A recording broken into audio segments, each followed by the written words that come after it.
Record. All right, from the Sweden Fairfax City, we are very grateful that Brian Coombes accepted the invitation to our show. Brian, welcome to my humble podcast. Oh, well, thanks for inviting me. No problem. Let's go back to the beginning of your life, Brian. Were you born like in a musical family at all?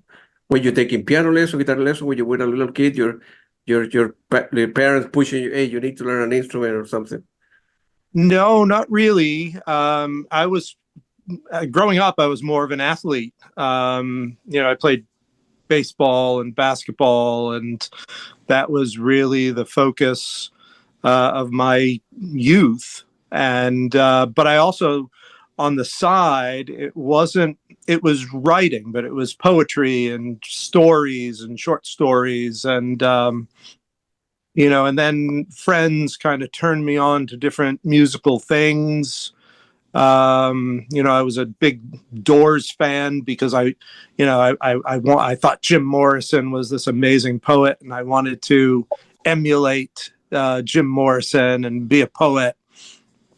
And then I tended to go for, because I considered myself a literary person and a writer, I tended to go to the more imaginative bands.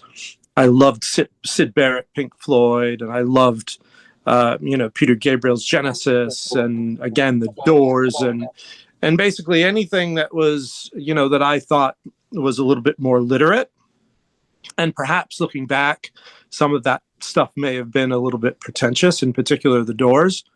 But it really made an influence on me. So at some point I decided, well, I'm writing all of this poetry and I like music.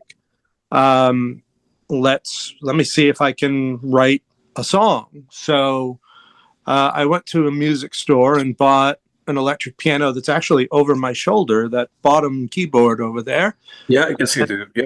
Yeah, it was a Yamaha CP25, and sat down, and I didn't really know, what I was doing, but I plucked out some chords and some melodies. And then, late in my school years, teenage years, high school,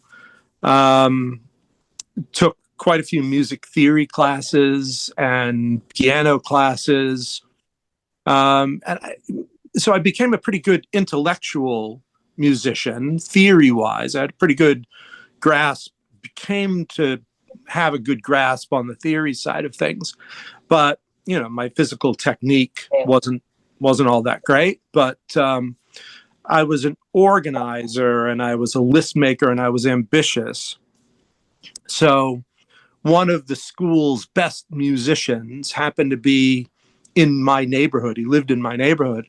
But our paths never really crossed because, again, I was an athlete and he was a musician. But I had just purchased my first synthesizer, and it was programming it was kind of beyond me. But I knew that Mark, who lived next to me, was really into synthesizers. So one day on the bus, I sat next to him and said, "Hey, I just bought my first synth, and I don't really know what I'm doing. Could we get together?" And we got together, and he's still to this day, he's an amazing musician. And from having the best keyboard player in school, that attracted the best drummer in school. And that eventually led to my first band called Tristan Park. And that started, again, my last year in high school in 1986. And we weren't very good to start with, but we got better and we got better. And then, as bands do, musicians come and musicians go. And we ended up, signing a small record deal with Cyclops Records in England.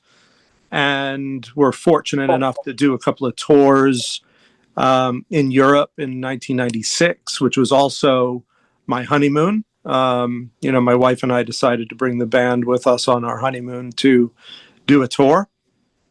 And then we did a tour in 1998. And, we never really considered ourselves a progressive rock band. We were just a band, and if a song happened to be in 7/8, so be it. We didn't really know. I mean, I liked prog rock. By that point, I was a big Yes fan, Genesis fan, Rush fan, Pink Floyd.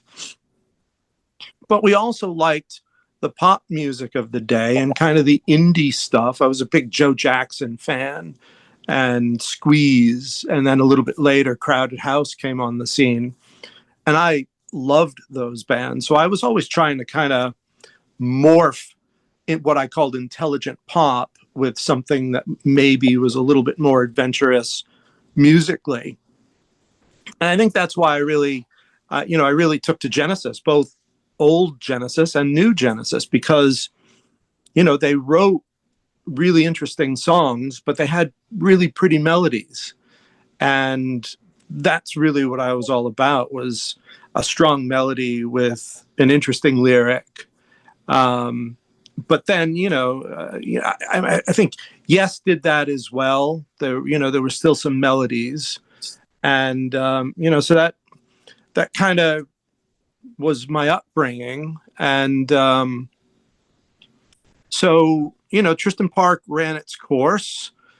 We finished in 1998 after, guys were getting married and having babies and, wanting to move on to the next phase of their lives. So for us, for my wife and me, that meant building a recording studio. And, because I think it's every songwriter's dream to have their own place to record.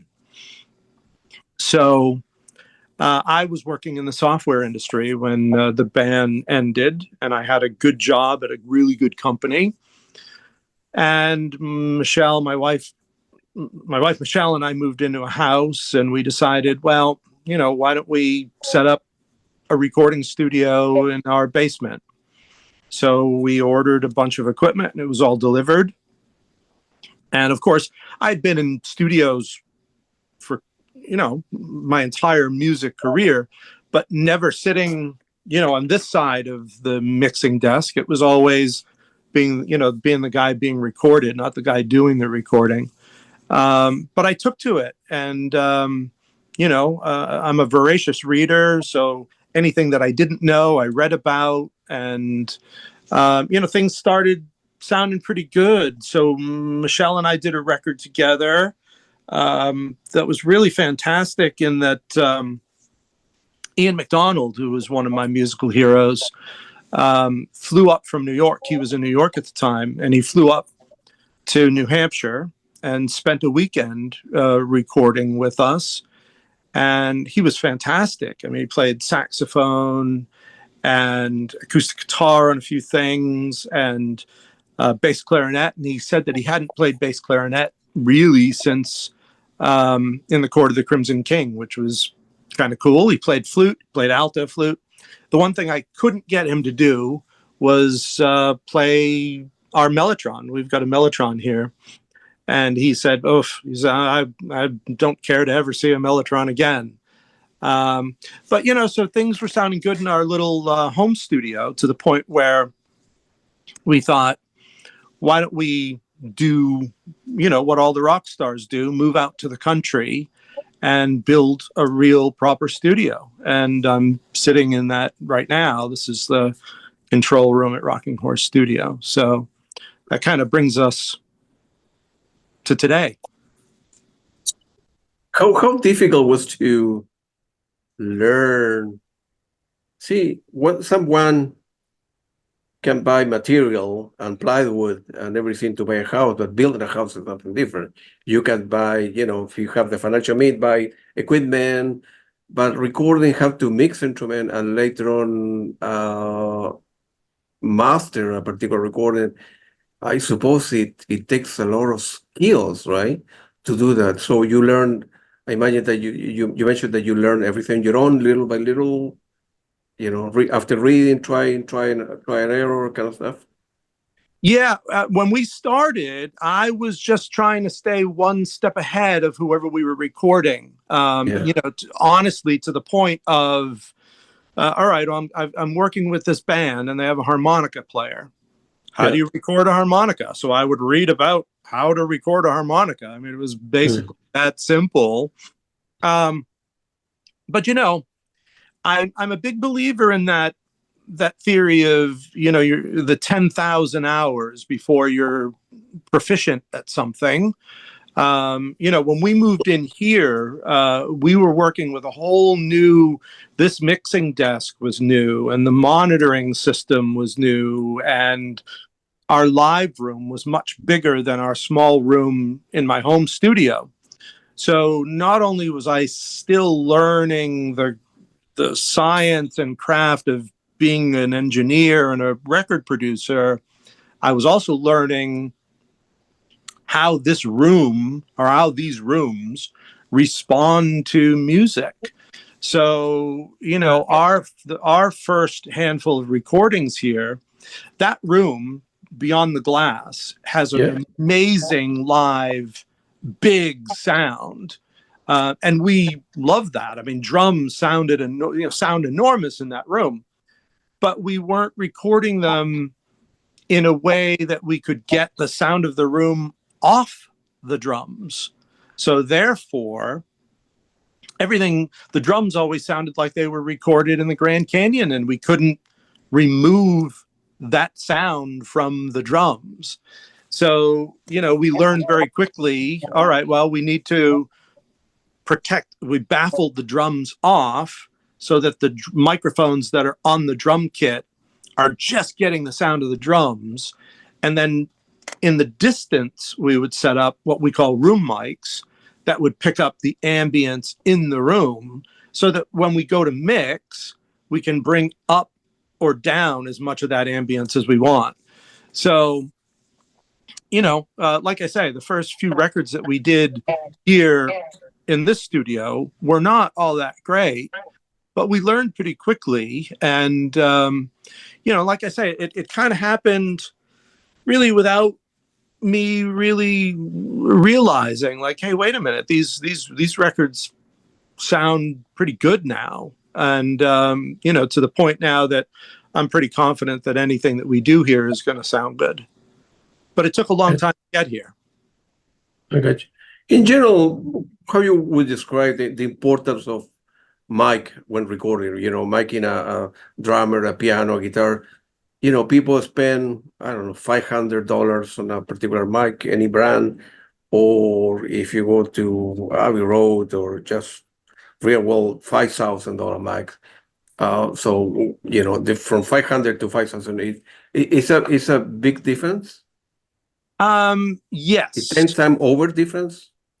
Yeah, I mean, it's everything is relative. What I always say about the recording chain is that every little bit can help or take away from the quality of the recording. But it all starts with the player, right? I mean, if you've got a good drummer can make a lousy drum set sound good. So it all starts the musician and the musician's hands, and then the quality of the instrument, and then the quality of the microphone, and then the quality of the microphone preamps and any processing that you do, and then the acoustics in the rooms. So you can always, there's the weak link, right? And the fact that the microphone is the transducer, where we're converting acoustic energy into electric impulses, that is the first critical step, right? But I also think too, some of it's marketing. I think some high-priced mics, that's their marketing technique, right? I mean, if it's expensive, it has to be good, right? But again, as a young engineer, you learn that sometimes a $350 SM7 is the perfect vocal mic for a particular singer, not a 10,000 Neumann U47. So, so it really all depends. You have to use your brain and you have to use your ears, because. But I also think a lot of people. We work with a lot of young people who do home recording, and I think. They're lured into the marketing of, oh, well, it needs to be a condenser mic and it needs to be bright. So they would tend to go for a cheap condenser mic, thinking that it's going to sound better than if you spend $300 to $600 on an SM7 or an Electro Voice RE20. Those are going to sound better than cheaper condenser microphones. I got you. I understood. Used to be the day that back in the day, people will go to recording studio and book a recording studio for a week or whatever, and they will become very expensive, and you need to have an engineer, and sometimes the band have an engineer or a friend of to try to save money. Nowadays, younger folks, especially younger folks, can buy a $2,000 computer, let's say, right, and kind of do, I don't know, 70% on their own, right, and then they will hire someone like you, Brian, to go, hey, this is my stuff, 70% there. I need to, I want to create a physical medium, right? So I need somebody to mix it or somebody to master for me. Are the kind of home recording, the kind of 70% done, are good for the majority of the folks? Yeah, absolutely. We do an awful lot of hybrid projects that start in a home studio. And our philosophy on that, I mean, we've never looked at that as competition, right? I mean, I can't compete with somebody who has a laptop at home. So we always tell people, hey, look, we're not interested in reinventing the wheel. If you've done some stuff that we all agree sounds good, let's take your budget and let's do things here that you can't do at home. We have a big, amazing room out there that sounds fantastic for drums and strings. And we have a Yamaha grand piano that you probably can't fit in your bedroom. We have this nice analog mixing desk and in a perfectly designed acoustic space for mixing.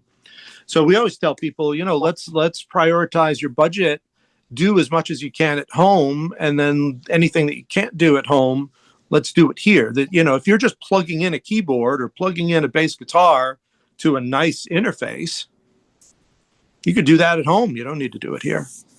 I got it. Good for you. Excellent. Good explanation.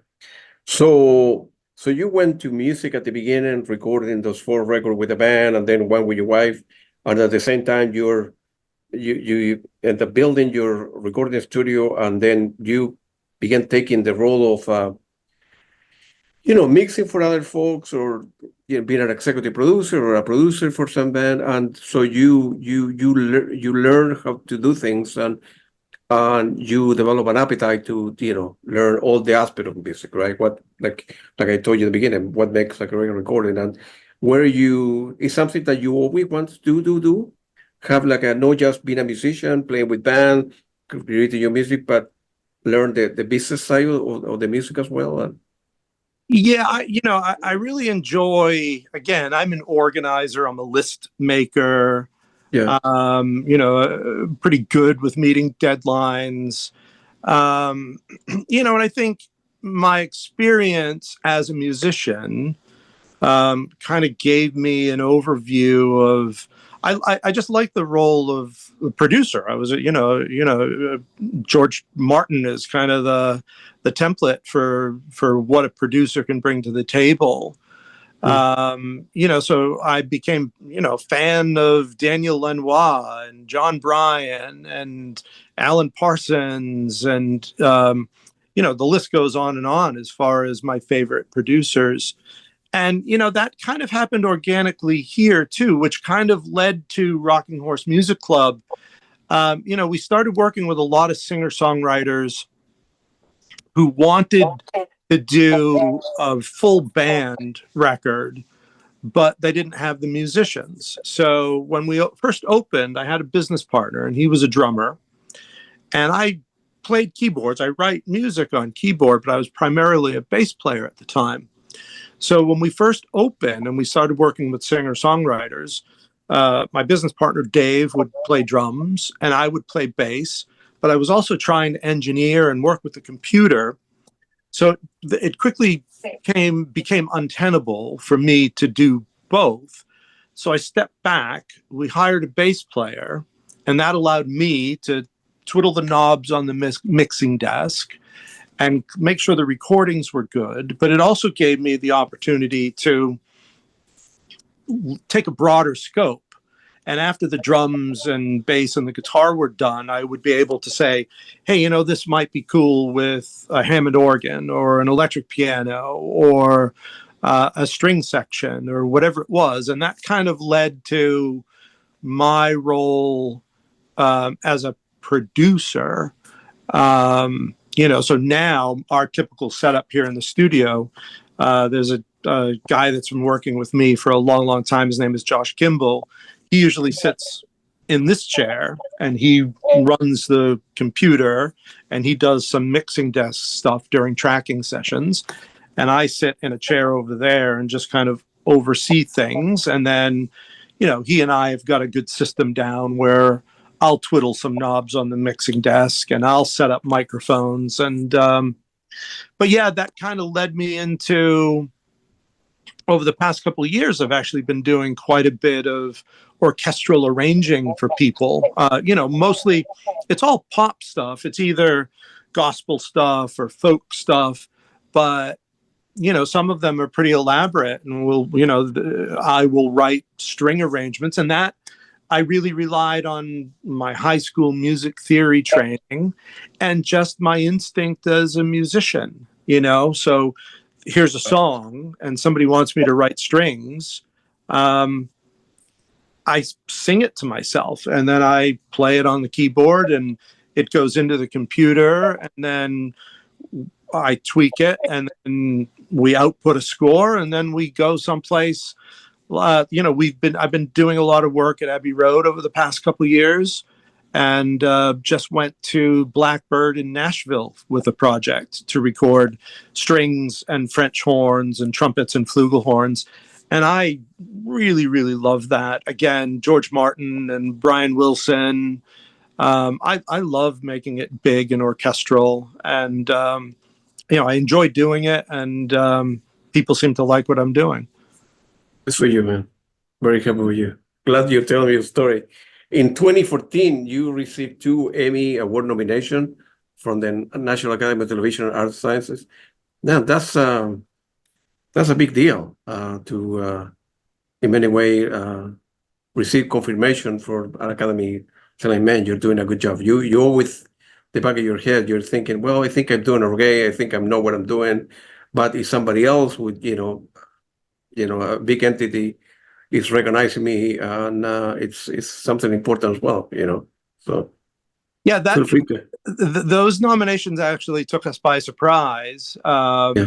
Because again, it's more television and we're in the audio world, but we had partnered up with the local ABC affiliate and did a Christmas special called New Hampshire Chronicle at Rocking Horse Studio Christmas Chronicle or whatever it was called. And, that just involved bringing a lot of local artists into the studio to film and record Christmas songs. And it was really well received. We went to the ceremony, which was in Boston, and there were 2 tables for the ABC affiliate in Boston and the ABC affiliate in New Hampshire, both owned by the same organization. We were all sitting at the table. Josh and I were the only 2 sitting at those tables who were nominated who didn't win. But as the cliche is, it's an honor to be nominated, and it certainly was. Yeah, good. It's amazing that you could do something like that. And then, of course, in 2015, the year after, you received the Producer of the Year award, right, from the New England Music Awards venue. Feel free to mention that and talk about that, because then you went from 2014 to be nominated to the year after winning the thing, which is amazing. Yeah, that felt good because again, that was for our work, and my name is on the award, but again, it's it was an award for myself, but Josh Kimball, and again the session musician team. So definitely a group effort. But yeah, that was definitely validation that we were on the right path and that we were doing the right thing. Sometimes with these awards, it can get a little sticky, and there are politics involved, and who you know, and what events you're attending, and some of these things have like a popular vote. You have your fans vote for your band to win an award, and some of that's distasteful for me. So we don't usually play that game. But that year, everything kind of lined up for us because, we won for producer, and two of our favorite acts that we were recording at the time, Pat and the Hats and the Dusty Gray Band, both of whom have continued to collaborate with us to this day, they both won as well. So it was a good showing for New Hampshire that year. I remember that made the news up here that, the percentage of New England Music Awards, New Hampshire had won the most that year. So that felt good for a local boy. Of course, and I suppose that although that you mentioned it's a lot of politics involved, and sometimes not the best, the most, the popular vote, or the person telling his social media fan, hey, vote for me for this, my crappy song, and I win because, I don't know, whatever that is. But at the same time, it helped in terms of promoting record story. Well, I'm not just a guy who does music, but, this big entity have, nominated, so it cannot be that bad, right? So it helps a little bit. Then in 2018, the first record called Every Change of Season, about Rogan Horse, which is I listened to all your music yesterday again. That's a very, very good record, man. Oh, thank you. We've actually been listening to that because we're putting the set list together for our shows for the autumn. Yeah. We just played a few shows, and we revisited that record because our last time out, we were focused on the Circus of Wire Dolls, kind of the rock opera thing. So a lot of the older material didn't get used. Yeah, that's the one. Yeah. So, so we brought a few of those songs from that first record back. And, that was just kind of an explosion of creativity because, the first 10 years or so of getting the studio up and running, I was recording a lot of music, and I was learning a lot, and I was being exposed to other styles of music. But I hadn't recorded any of my own music. I hadn't really even written anything, right? But I met Pat Gochez, who again was in Pat and the Hats, who had won the New England Music Award, and he's he's a guy younger than me, but yet he seemed to be a kindred spirit as far as what he liked musically. I remember one day he came in while we were recording his record, and he said, "Brian, what do you know about a band called Squeeze?" And Squeeze was one of my all-time favorite bands, and I had actually recorded with Chris on that record that Michelle and I did, the Waking in the Blue record. Chris actually did a background vocal on one of the tunes. So Pat was somebody that I really admired and still do as a songwriter. And Eric Wagley and Myron Kibbee came in really early on the studio. They were kind of the core band, drums and guitar. And then Pat and I started writing songs, and we wrote a song called Everywhere Is Home. Mm-hmm. And it was a gospel song. It was actually written for a particular national public broadcasting program that I don't think ever ended up happening. But we were asked to write a song that was going to be recorded in a church that had the word home in it. So Pat and I sat down and we wrote a gospel song. And it's interesting because I actually just came across that recording session in the computer the other day. and I found Pat's original guide vocal, and I always joke with people that was Pat trying to sound like Paul McCartney, trying to sound gospel. And we knew straight away that Pat wasn't going to be the right voice for it. And we had just done a record with a singer-songwriter named Justin Cohn. And we had all played on that record, on Justin's first record. And Pat and I thought, ooh, Justin would be fantastic to sing this song. But it was just a single song, with really no intention of it being anything beyond a song. But Justin came in and he sang the heck out of it. He really knocked it out of the park. And then, a music radio promo guy who's a friend of mine in England, I would send him songs every once in a while from acts that we were recording here. And he had some luck getting some of those on the BBC. And he said, "Oh, Brian, I really like this." And I didn't tell him when I sent him the song. I didn't tell him it was us. I sent him Everywhere Is Home, and he said, "Ooh, what is this? We could get this on the radio." And then it was his suggestion to get the choir on it. So we went to London to record Sing Gospel, to sing on the choir. And then he was ready to get it airplay, and he said, "Well, Brian," he says, "who's the artist? Well, what is it?" And that's when we thought, "Oh boy, I guess we need to come up with a name." And that's something that's always difficult for every musician. It's like playing the music is fine, writing the songs is fine, but what are we going to call ourselves?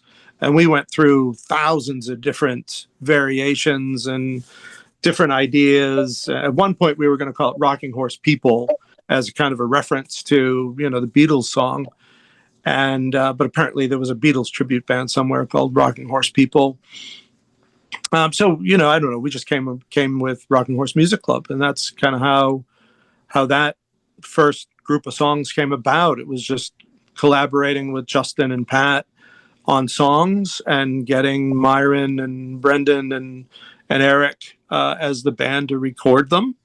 And then slightly later, a little bit later, the guitar player from Tristan Park, who was always a really good friend of mine, who also played on the record that the Waking in the Blue record that Michelle and I did, he got involved. And it was so good to have somebody that, I had played music with for so long with Tristan Park, to have him back involved with the guys that were here doing this with me.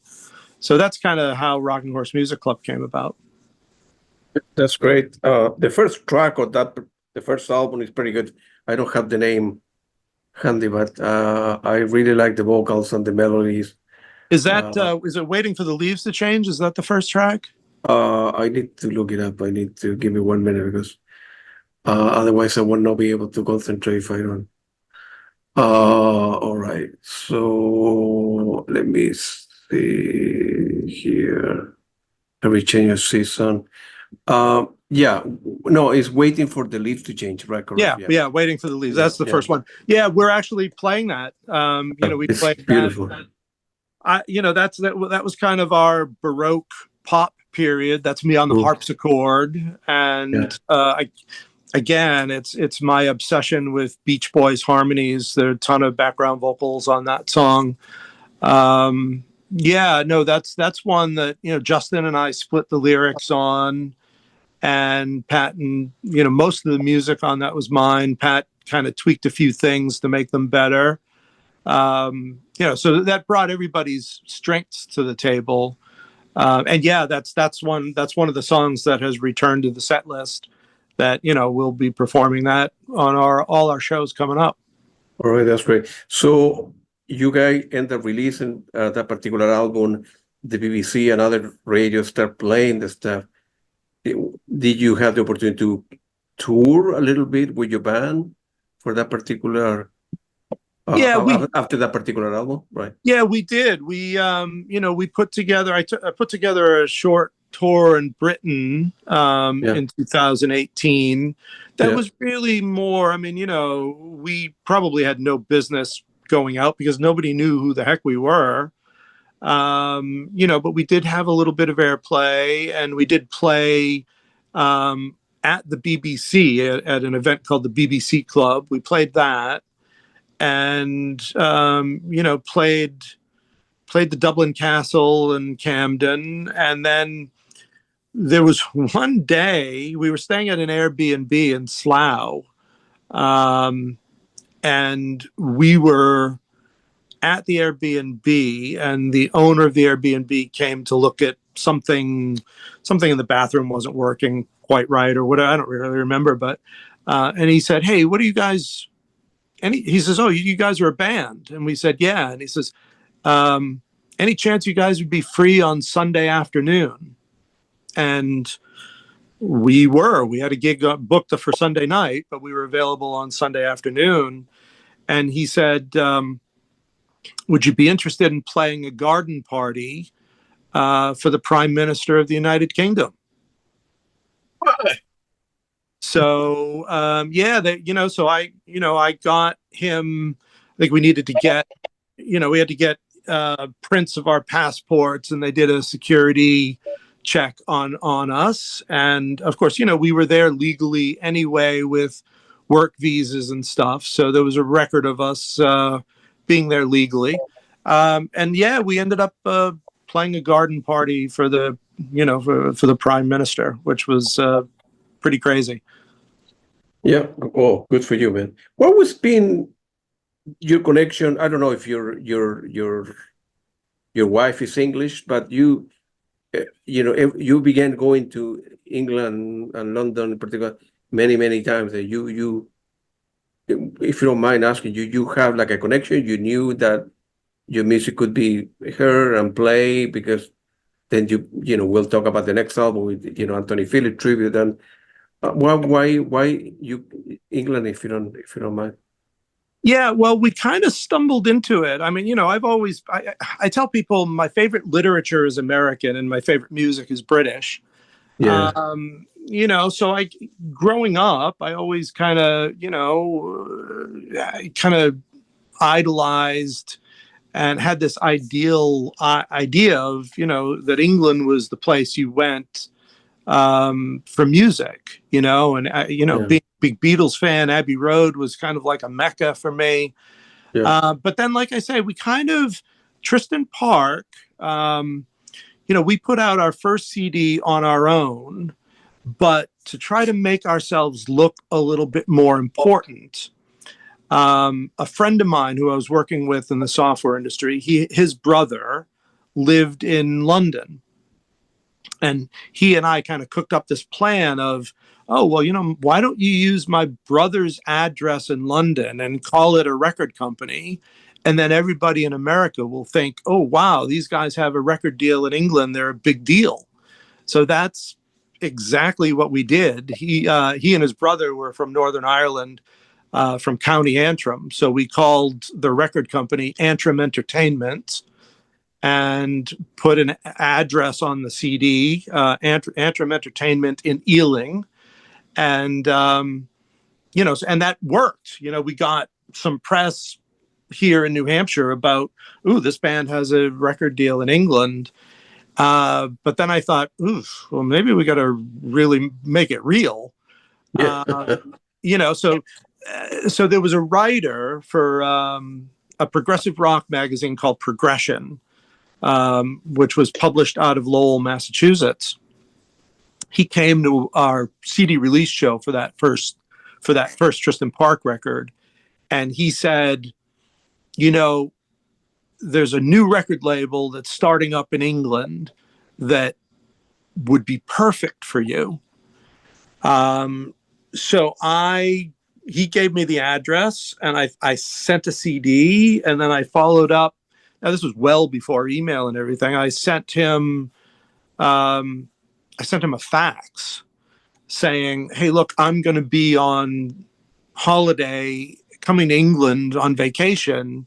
I'd love to meet up with you. And I didn't get a response, but yeah, so I just went to England, just as a tourist, and got on a train and went to Surbiton, and went to the office and said to the receptionist, "Hi, my name is Brian Coombes. I'm in a band called Tristan Park. I was hoping to see Malcolm Parker." And she says, "Oh yeah, he's expecting you."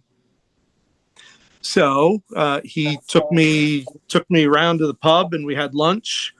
And by the end of that meeting, we had a record deal, because he really liked the first song on the first Tristan Park record, which again was in 7/8. And it was, melodic. I guess you could say it was prog. We didn't really even know at the time. So Malcolm, the fact that Cyclops record was in England, that led us to our first tour in 96 in England, Good.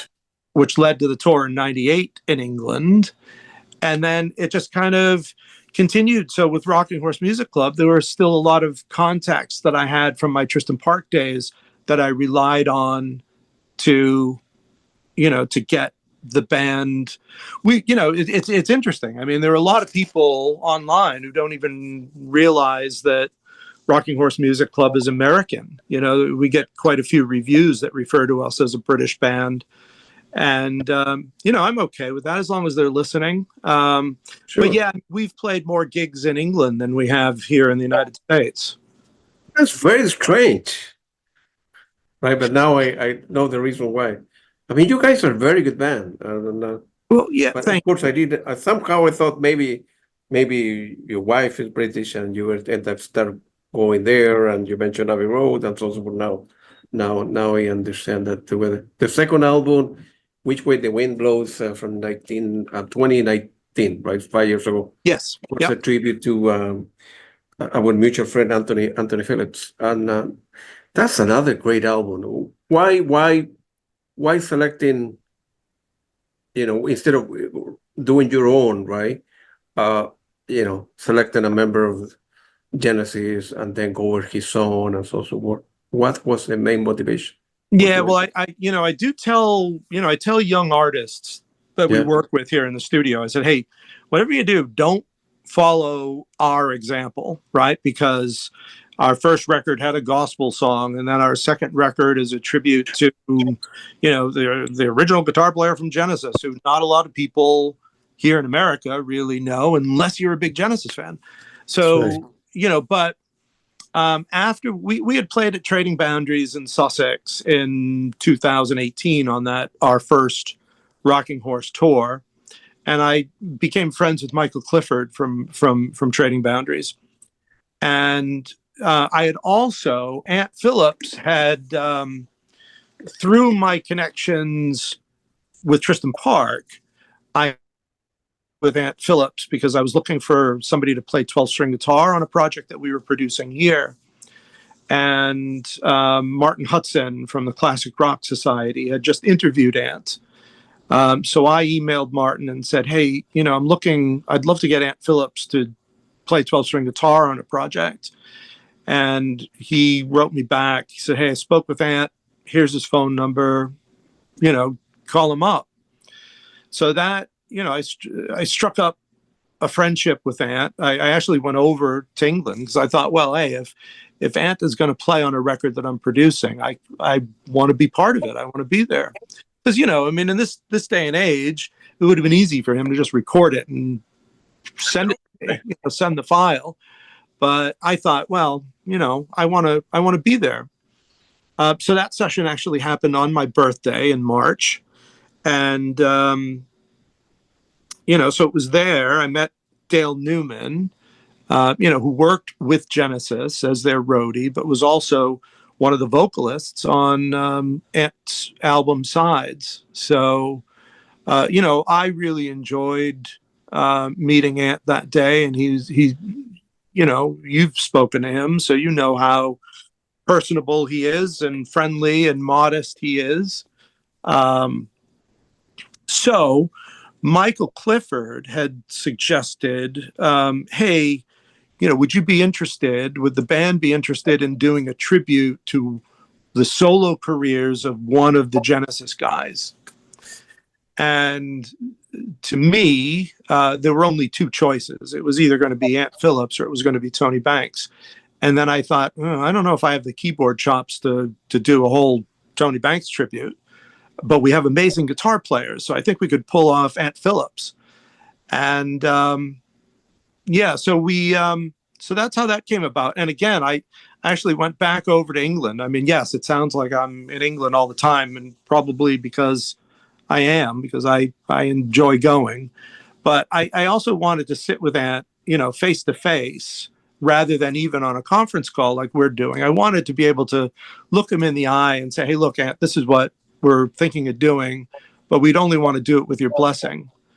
And he says, well, I think you're crazy, Brian, but you have my blessing if you want to make it happen. And I said, well, Michael does this for a living, and Michael is pretty confident that this could be successful. I'm pretty confident that we can make the music successful. And so we went ahead and did it, and they were magical nights. Richard Macphail was there. Noel McCalla was there. He sang with us. Dave Henschel was there.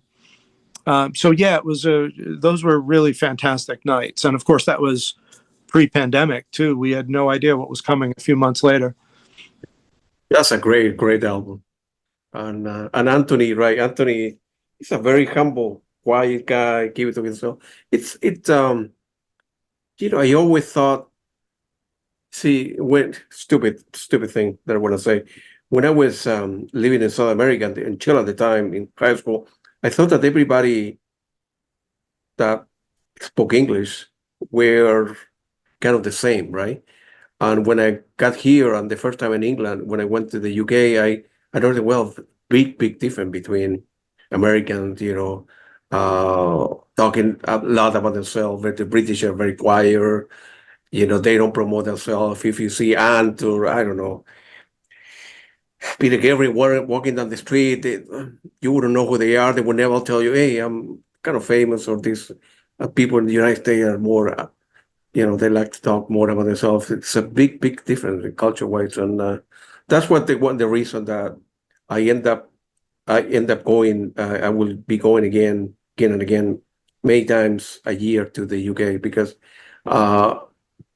like you say before, it's a lot of great bands. I follow so many bands, but for me, the top 3 band in the history of music, according to my testing, is Pink Floyd, Led Zeppelin, and of course Genesis with Peter Gabriel, right? And way up here, right? So of course there are many bands that I follow, but that was my connection with Genesis. And then a couple, like 4 years after, right after COVID, and you guys end up producing the Circus of Wire Dolls, which is another great album of yours, man. Yeah, thanks. I mean, Circus of Wire Dolls, that was definitely a product of the pandemic lockdowns. We had done those shows for Ant in November of 2019. And the irony is we all came home ill with COVID-like symptoms. It went through the entire band. So I don't know. Maybe we even had COVID in December of 2019. But with the lockdown, Josh and I somehow managed to stay busy with billable work here in the studio, but there was no social interaction. So I sat down at the piano and started crafting a couple of songs. And, we knew that, or I knew that I wanted to do a project based on a chapter in a Thomas Wolfe novel that was called Piggy Logan's Circus, which is actually the name of an instrumental song on the first album. But yeah, I mean, my favorite author is a 20th century American novelist by the name of Thomas Wolfe from North Carolina, not to be confused with the journalist Tom Wolfe, who wrote Bonfire of the Vanities. Sure. And in my favorite book of Thomas Wolfe's, there's a section where he describes meeting this performance artist who was actually based on a real life person named Alexander Calder. And Alexander Calder would come into people's homes and set up on the floor this little mechanical circus that he controlled with wires and pneumatic hoses, and he would have his circus routine all that he would control. And Thomas Wolfe witnessed this in New York in 1929, and he thought it was the most ridiculous thing he had ever seen, and he lampooned it in his novel. He kind of said, boy, people who are going to remember this 100 years from now are going to think that we were absolutely ridiculous for thinking this was art. I mean, critics were comparing Alexander Calder to Picasso and, the greats. And as it would have it, Alexander Calder is in the Museum of Modern Art in New York, and his stature has grown and grown and grown.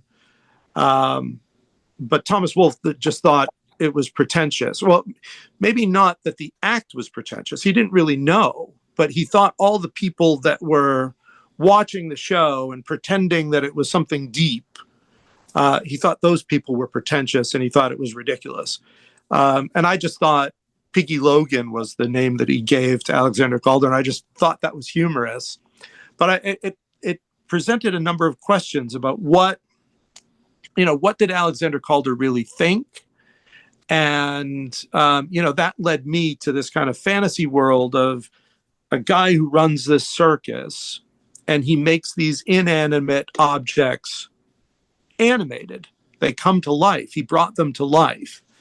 And, what would happen what would these inanimate objects who have suddenly come to life, what would they think? Now, suddenly they went from being inanimate to having human thoughts and emotions, love and jealousy and anger and hatred and betrayal. And, so we just kind of developed, all right, well, here are these circus characters. What would the lion tamer sing about? And what would the lion sing about? And the flame breather. And, because it was lockdown, it was kind of open-ended. We didn't really have a set goal in mind, and we just kept writing and writing. Pat and I would get together, and Justin and his wife Jackie, who's a really good musician and songwriter as well, we would sit together in this room, sometimes with masks, sometimes without masks, and we would think, what would these characters sing about? And like Pat and I would challenge Pat, like, hey, let's do a song that sounds like early Roxy Music. And that led to It's Not About You. And then, hey, let's write a song that sounds like ELO, or let's write, what if we did this? And, it was a lot of fun. And, it was pretty deep, because all of us who, as artists or songwriters, we always we want the validation of the audience, but we also know in our soul that it's deeper than that. So, we kind of dealt with that, and we dealt with kind of end of life situations as we get older. My parents had passed away, and, the parents of my friends were passing away, and suddenly mortality was kind of staring us in the face. So that was kind of all the background on Circus of Wire Dolls. Gotcha. Now we're talking about that. It was very sad, the passing of Richard Macphail. Of course, that was at the show when we met, and he is, I don't know what people say was, I don't know, we are not that, as a soul. He's a very good man. Lucky that I talked to him like 3 or 4 times. We did 4 interviews, and every time that I went to the UK, we got together for coffee or whatever. He's a very good man. Of course, another Genesis guy. Yeah, Rich, huge positive influence on anybody that met him. Sure. Aunt would say that. Tony has said, both of those guys said that to me. Yeah. So, when we went to stage the Circus of Wire Dolls shows, Justin and Pat and I, we're not actors, we're musicians, we're songwriters, but we wanted to present Circus of Wire Dolls as kind of an entity. So that led me to writing a script for a narrator, a character that would be a narrator. And then early on, Rich agreed to be the narrator. So I actually tweaked the script. I made the narrator character somebody that was a behind the scenes road manager of this imaginary circus, and kind of slipped in some Genesis references. So if you were aware of the history of Genesis, Rich reading the script would be a little bit more, poignant. And I thought Rich, read that script with humor and in a zest and enthusiasm, a love for life that he had as a human being. And like he made that script of mine really come to life. And that's kind of where we had met Rich on the shows in 2019. But I don't think he stayed in East Sussex, so he was just at the show and we would talk at the show. But at the Circus of Wire Dolls shows, because he was, part of the cast, he ate meals with us and he hung out with us, and we really bonded. And then he gave me what I still believe is a great honor. He invited me after those shows to be on his Radio Rich Pickings podcast. That's right. Which was one of the most enjoyable interview things that I'd ever done. He was just fantastic. All right, good for you, man. Your latest record, which is called "The Last Pink Glow," was released a couple of weeks ago, right? The May 9th is another great album, and of course, you have a guest appearance of Genesis legend Tony Banks. Then the same question: why you thought that Tony should be in the record, and then how you contact him, and what was the motivation for him to play on that particular track that he co-wrote with you? Yeah, well, it wouldn't have happened without Richard. That was all Rich's doing. So the record, and we don't have to go into too much detail. It's an interpretation of a Jack Kerouac book. Yeah. And Jim Sampas, who's the literary executor of the estate, has worked with me. I've recorded his music and we've worked together. He's a musician. And I was working with him when Circus of Wire Dolls came out, and he liked that. And he knew that it was inspired by Thomas Wolfe. And Jack Kerouac was a big Thomas Wolfe fan, which I knew, being a student of American literature. I knew that.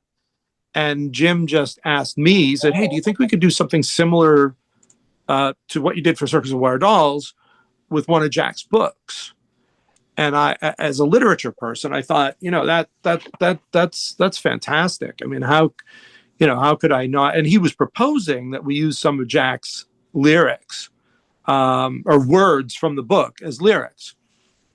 But then we were also talking about what form we wanted the album to take, and did we want any special guests? And at that point, Jim and I were working on a record of his that was all orchestral. It was strings, like a folk rock album, but it was all string based.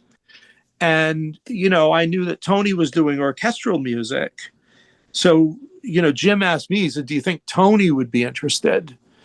And, I thought, probably not. I mean, because Tony hasn't made many or any. There's been some debate, on the online forums about, is Tony's appearance on our record the first time that he's actually performed on somebody else's record?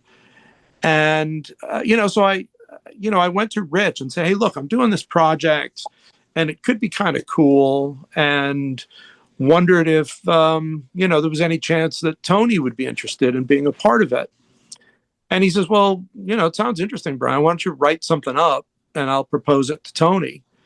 And so we did. Jim and I wrote it up and said, hey, this is what we're looking to do. And, sent it to Rich. And then not too long after, I got a message from Rich with Tony CC'd on the email. And, Tony was interested. And, so again, I went to England and got together with Tony and Rich. And we talked about the project. And Tony showed me a few musical ideas. And I took a few musical ideas back home here and, kind of put the song together based on Tony's piano part, which I think he probably thought was just a demo. I don't think he was thinking it was going to end up on the record. But we built the whole song around it. And then I had a conversation with Tony saying, hey, look, I know you probably thought this was a demo, but, would you be okay with us using, your performance on the record? And he would have been in his, in his rights to say, no, Brian, that was just a demo. But he said, no, yeah, that's fine. That's cool. So yeah, he likes the song, and that's how it came about. And, knowing that Tony's a big Beach Boys fan, as I am, that led me to put there's a background vocal arrangement on the chorus that is me channeling Brian Wilson. And, and it was fine for me because all I did a couple of noisy synths over Tony's bit. But, I remember sitting with Eric Wagley, the drummer, and think about the drummers that Tony has played with. I mean, not just Phil and Chester, but Vinnie Colaiuta, and the list of drummers goes on. So I thought the pressure was on Eric from a drum standpoint, and then the same thing with Justin on vocals. Who are the people who have sung with Tony? I mean, only two of the most famous singers on the planet in Phil and Peter, but then Fish from Marillion and Nick Kershaw, who I think is great, and Jack Hughes, really, really strong singers. So, we made sure that we represented, with Justin and Eric, and I'm pleased with the results of that, and so is Tony. Yeah, absolutely. That's a great record. So I imagine that the next record, either you need to bring either Mike Rutherford or Peter Gabriel to to complete the whole Genesis list of. Yeah, I have to be careful with that, right? Because I don't think anybody's thought it except for myself. But I want to be seen as the guy who's collecting the Genesis guys. Sure, Like if something were to happen organically, that's fine. And frankly, I didn't think Tony, even if he thought the project was interesting, he would still needed to put the energy into it and the time into it. And I didn't know, if he would be interested because, like I say, he doesn't do many outside things other than his solo career in Genesis. So yeah, no, I'm a little bit sensitive to that. I actually almost reached out to Steve because there's a blues song on this record called Big City Small Town Blues. And we thought about having a blues harmonica on it. And I had thought about reaching out to Steve because, Steve gets asked to play guitar a lot. In a lot of records, yeah. But I know he enjoys playing the harmonica. And I thought Steve ripping a blues harmonica riff on the record would be cool. But then I thought, that wouldn't be fair to Tony. And, would Steve and Tony want to be on the same record? And it just, and even our previous record, with Circus of Wild Dolls, we had so many guests on it. It was justified because it was a rock opera with different characters. And there were only three of us in the band that were going to sing roles. So that meant we needed a lot of guest musicians. And I think that kind of watered down the identity of the band. And I think Justin Cohn is an amazing, amazing singer. And yes, he sang more songs on Circus of Wire Dolls than anybody else. but he only sang on half the record, and he's the lead singer in the band. So, Correct. Yeah. so our intention with The Last Pink Glow was, we don't want to have any guests that would play something that we can already play ourselves.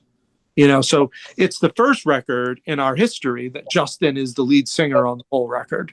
And, I'm proud of that. I think Justin really, really performed well on the record. Pat, one of our founding guys, wasn't involved in this record because he's moved to California and he's busy doing different things. I'm sure we'll connect again at some point. But yeah, I mean, in the past, I loved the variety. It kind of reminded me a little bit of, Alan Parsons' project or Mike and the Mechanics, where we had Pat and Justin singing, and I loved that. But at the same time, for this new record, I just love the fact that it's just Justin and the band. And then, there are string sections, on a couple of songs. But yeah, Tony is really the only special guest performer on the record. Gotcha. You mentioned Steve Hackett. He's an amazing human being as well. And I'm lucky that I met him. He was my first interview like 4 years ago. And he's a very decent human being. He's fantastic. What I think is interesting, I was at an event, a charity event. We had contributed a song to a charity that Steve and Ant, I think it was Steve's friends that put it on. It was Harmony for Elephants. And we were at an event, for people who had donated a certain amount. And so Ant and Steve were in the room together, and you've met both of them. So you know that Ant has this big personality. He's very friendly and he comes across as very sociable, whereas Steve tends to be a little bit more reserved. Correct. Yeah. Yet Steve goes out every night and plays for thousands of people. That's right. Yeah. And doesn't. So it's an interesting contrast in personality. I've met Steve on a couple of occasions, but we've only had a few brief conversations. He's a very good human being. I mean, independent of being famous and Genesis and guitar player, if you see walking down the street, he will, strike a conversation with you or something. He's a very good person. So you are going to be playing October the 12th in, I think, the Last Pink Glow, Jackie Rowe, the Country Life. That's in Lowell, Massachusetts, right? Is that correct? That is Lowell, Massachusetts. Yeah, it's actually it's where I went to undergraduate. I got my undergraduate degree at the University of Massachusetts at Lowell, and it's Jack Kerouac's hometown. I got you. And then you're going back to Trading Boundaries in November or so, right? Yeah, for a couple of that's nights. right. Yep. Good for you, man. That's a great place, Trading Boundaries. It's the middle of nowhere. It took me a while to get there because I don't drive, so I stay in a hotel, like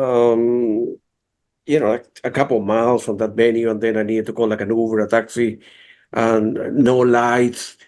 Very easy to get lost. You drive around the woods there, no lampposts, and it's very difficult to get there. So, yeah, agreed. I've gotten lost going there, and it's like you say, it gets scary, especially if you're by yourself and it's at night and it's foggy and there are no street lights. Yeah. And sometimes phone system network isn't good, and if you lose GPS, you're really in trouble. And that happened to me a couple of times. Yeah, somebody need to write like a horror movie about that. It's a magical place. Yeah, a great place, man. It was Brian. Thank you very much, man. Very nice talking to you. Good luck to you. Let me know if there is something else I can help out from my end to help your music and help with your touring. And I know we'll stay in touch for the offer that you mentioned about going to Abbey Road and but if there is anything else I can do from my end to help you out, let me know. Your music is great. You're doing very well. Very happy for you, man. Thanks, Claudio. Yeah, come up and see us when you're in Boston. If you can get up here, that'd be great. You bet. And then November. You bet. Thanks again, man. I appreciate it. All right, Claudio. Thank you. Bye-bye. Have a great weekend and happy holiday on Monday as well. You as well. Thanks, my friend.